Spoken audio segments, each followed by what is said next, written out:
Film की शुरुआत होती है जब काहिरो स्वीट 18 साल की लड़की वयस्क होने का मतलब बताती है। वह अकेले अपने घर में रहती है क्योंकि उसके माता पिता जो वकील हैं हमेशा विदेश में रहते हैं। वह बताती है कि कैसे उसे लेखन में सुकून मिलता है और वह प्यार पाने और अकेला महसूस न करने की ख्वाहिश रखती है। वह एक शिक्षक से मिलने का भी जिक्र करती है जो लेखक भी है। काहिरो कक्षा में आती है जहां जोनाथन मिलर, एक साहित्य शिक्षक, पहले से ही वहां होते हैं। जबकि कक्षा शुरू होने में 1 घंटा बाकी है। वह उसे बताती है कि वह लोवेल हिल में रहती है और वह बहुत हैरान होता है। वह उसे पुस्तकों की सूची देता है जो वे कक्षा में पढ़ने वाले हैं और वह बताती है कि उसने वे सभी पढ़ ली हैं, जिससे वह और भी चकित हो जाता है। जल्द ही उसकी दोस्त विनी उनके साथ जुड़ती है और हमें पता चलता है कि यह उसकी दूसरी बार इस कक्षा में आने की है। उसका पेट गुर्राता है और वह काहिरो के साथ कुछ खाना लेने चली जाती है। उनके जाने के बाद जोनाथन ने काहिरो द्वारा लाई गई किताबों की जांच की। उसका दोस्त और सहयोगी बोरिस आता है और पूछता है कि वह क्या पढ़ रहा था। जोनाथन के हाथ में जो किताब थी वह एरोटिक फिक्शन थी और बोरिस ने उसे पढ़ते हुए जोर से पढ़ना शुरू कर दिया। जोनाथन किताब लेता है और बोरिस द्वारा बनाए गए बिस्कुट खाने चला जाता है। बोरिस को जोनाथन की किताब मिलती है जिसे काहिरो ने लाइब्रेरी से लिया था और वह उसे बताता है कि उसने भी यह किताब चेक की थी। अपने घर पर बीट्रिस अपने ही दुनिया में डूबी हुई है। जोनाथन उसका ध्यान खींचने की कोशिश करता है और उसे काहिरो और उसके पढ़ने के तरीके के बारे में बताता है।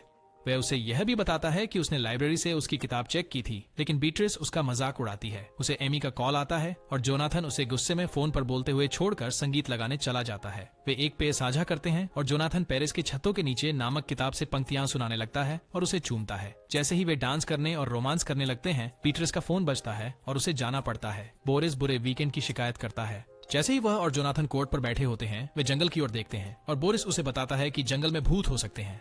हॉलवे में विनी उसे रोककर चिढ़ाने लगती है। वह रुकता है और उससे बात करता है क्योंकि वह कहती है कि वह उसकी कक्षा में शामिल होना चाहती है और वह उसे ट्यूशन दे सकता है। काहिरो किसी कोने से उन्हें बात करते हुए देखती है। विनी बताती है कि वह बोरिस को लुभा रही है और सवाल करती है कि क्या वह जल रही है गाने के अंदाज में। विनी और काहिरो के घर में हैं जब वह सिगरेट पी रही है। विनी पूछती है कि उसके माता पिता इस समय कहाँ हो सकते हैं और काहिरो बताती है कि भले ही उसे नहीं पता कि वे वहाँ कितने समय तक रहेंगे।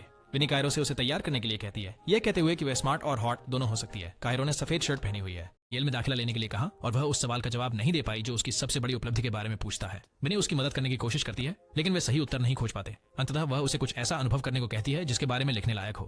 काहिरो उससे पूछती है कि क्या वह वास्तव में बोरिस के साथ सोने जा रही है और विनी उसे बताती है कि वह चाहती है कि यह एक अधेड़ आदमी के साथ हो और बस इतना ही, क्योंकि यह उसका पहली बार होगा। विनी कहती है कि जोनाथन उसे बाकी सभी छात्रों से अलग देखता है, लेकिन काहिरो ने कहा कि उसे विश्वास नहीं हो रहा है और बस इतना ही। इस प्रकार काहिरो लगातार जोनाथन को देखती रही। फिर वह उससे कहता है कि वह स्कूल के बाद उससे मिलने आए। बोरिस जोनाथन की कक्षा में है। वह बीट्रिस और उस किताब के बारे में पूछता है जो वह लिख रही है। उसे डिनर के लिए निमंत्रण दिया जाता है और जोनाथन उसे आने से पहले नहाने के लिए कहता है। बोरिस के क्लास से जाने के बाद जोनाथन संगीत चालू करता है और नाचना शुरू कर देता है। जब वह पलटता है तो काहिरो को हंसता हुआ पाता है। वे सोफे पर बैठते हैं और जोनाथन पूछता है कि क्या उसने सैली बनी के स्क्रोल सेशन में भाग लिया है, जो विक्टोरियन गांव में एक कविता सैलून है, और उसे अगले सप्ताहांत पर जाने के लिए कहता है। उसने उसे देखने के लिए इसलिए बुलाया था क्योंकि उसने अनिच्छुक मकड़ी के बारे में कहानी लिखी थी। फिर उसने कहानी से कुछ पंक्तियां सुनाई। फिर वे मकड़ी के बारे में बात करने लगे। फिर वह उसे बताता है कि वह प्रतिभाशाली है और उसे मिड टर्म की तैयारी में सहायता प्रदान करता है। उसने उसे उसके पसंदीदा लेखक की शैली में एक छोटी कहानी लिखने का काम दिया। वह कहता है कि यह उसके येल के पोर्टफोलियो में मदद कर सकता है। काहिरो जोनाथन से कहती है कि उसने उनकी किताब पढ़ी और उसे महान और दुखद रोमांटिक हॉरर कहा। फिर वह उनकी किताब से कुछ पंक्तियां उद्धृत करती है। वह उसे बताता है कि यह पहली चीज है जो उसने लिखी थी और उसने शादी करने और पढ़ाना शुरू करने के बाद से अब तक कुछ नहीं लिखा है। लेकिन काहिरो ने उसे चुनौती दी, यह कहते हुए कि वह स्कूल में नहीं है। जब वह उनसे बातचीत में शामिल होता है, बोरिस, जोनाथन और बीट्रिस डिनर के लिए गए जहाँ विनी वेट्रेस थी।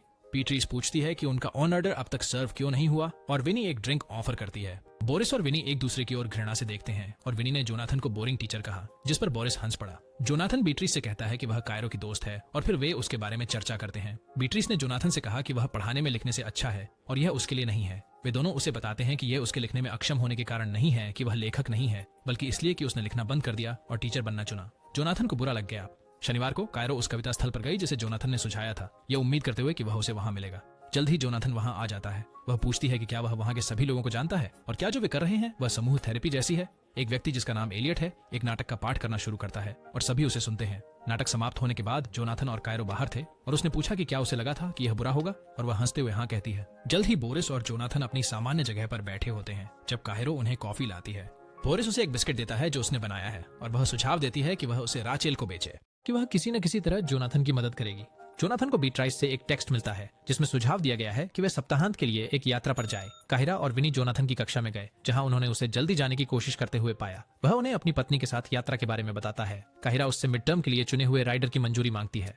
वे कुछ देर बात करते हैं और वह चला जाता है। विनी काहिरा का मजाक उड़ाने लगती है जिस तरह वह जोनाथन से बात कर रही थी, और बोरिस आता है और उन्हें इसके बारे में बात करते हुए देखता है। वह कहता है कि वह बिस्किट बेकिंग के विचार से सहमत है और दोनों से मदद मांगता है। विनी कहती है, उसे रोकती है और कहती है कि उसे उसका नंबर चाहिए ताकि काम आसान और जल्दी हो सके। बाद में बोरिस का फोन लेकर काहिरा को कॉल करती है। वह उसे अपने सीने में रखती है और जाने वाली होती है, लेकिन बोरिस उसे वापस ले लेता है। जोनाथन बीट्राइस के खत्म होने का इंतजार कर रहा है, तभी उसे काहिरा का फोन आता है। संयोग से उसका फोन उसके बैग में था और उसने उसे अपने घर छोड़ने के लिए कहा। जब तक वह वहां पहुंचता है, बारिश हो रही होती है और वह काहिरा से कहता है कि बारिश में उसके पास आ जाए ताकि वे किस कर सकें। काहिरा अपने घर में टीवी देख रही होती है और जो हुआ उसकी यादें ताजा कर रहे हैं, जबकि जोनाथन घर पर बीट्राइस के साथ बैठा है। बीट्राइस काम के कारण उनकी छुट्टी रद्द करने के लिए माफी मांगती है। काहिरा से मिड टर्म असाइनमेंट मिलने के बाद वह बाहर गया और पढ़ना शुरू कर दिया। उसने जो लिखा था वह एक अंतरंग कहानी थी जो उन्होंने चित्रित की थी।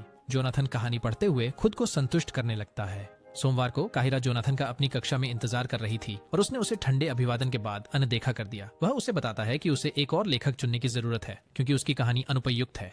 वह उससे पूछता है कि उसने वह सामग्री क्यों चुनी और वह जवाब देती है कि यह उनके बारे में है। वह उसे समझाने की कोशिश करती है कि कहानी अलग अलग पहलुओं में उपयुक्त है, लेकिन वह उसे नए लेखक के साथ नई कहानी लिखने के लिए कहता है। काहिरा उसे कहती है कि उससे अजनबी की तरह बात करना बंद करे और बताए कि उसका मतलब क्या है, तो वह उसे फिर से लिखने के लिए कहता है और अगर वह ऐसा नहीं करती है तो उसे मिड टर्म के लिए फेल करना पड़ेगा। वह कहता है कि उसे मूर्खता महसूस हो रही है और उसे बच्चा कहता है। वह उसे बताती है कि उसकी लेखनी बुरी है और उसे कोई नपुंसक और औसत दर्जे का कहकर रोने लगती है। उसे फेल करने की चुनौती देती है। काहिरा नहीं रुकती। काहिरा बाहर चली जाती है, दिल टूटने के बारे में सोचती है और उसे एक कार दुर्घटना से जोड़ती है। काहिरा घर जाती है और पीने लगती है, जबकि विनी उसके पास रो रही होती है। जोनाथन घर आता है और बीट्राइस से कहता है कि उसका दिन खराब गया, जिस पर वह उसे एक ड्रिंक ऑफर करती है। वह उसे काहिरा के साथ हुई बातचीत और उसकी लिखी कहानी के बारे में बताता है। बीट्राइस उत्साहित होकर कहती है कि वह कहानी देखना चाहती है।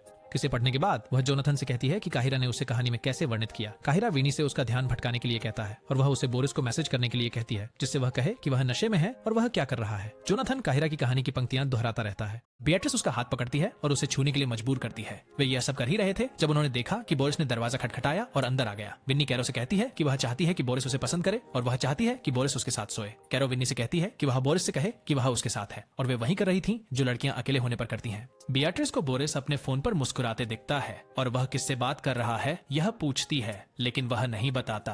वह विन्नी को जवाब देता है कि वह सोने चली जाए। कैरो को गुस्सा आ जाता है और वह विन्नी से अपनी शर्ट उतारने के लिए कहता है क्योंकि वे बोरिस के लिए मिलने वाले हैं। वे बहुत करीब आ गए और मिलने लगे। जब कैरो ने एक तस्वीर खींची और विन्नी ने उसे बोरिस को भेज दी। उसी दिन कैरो ने अपनी कहानी प्रिंसिपल को भेजी थी।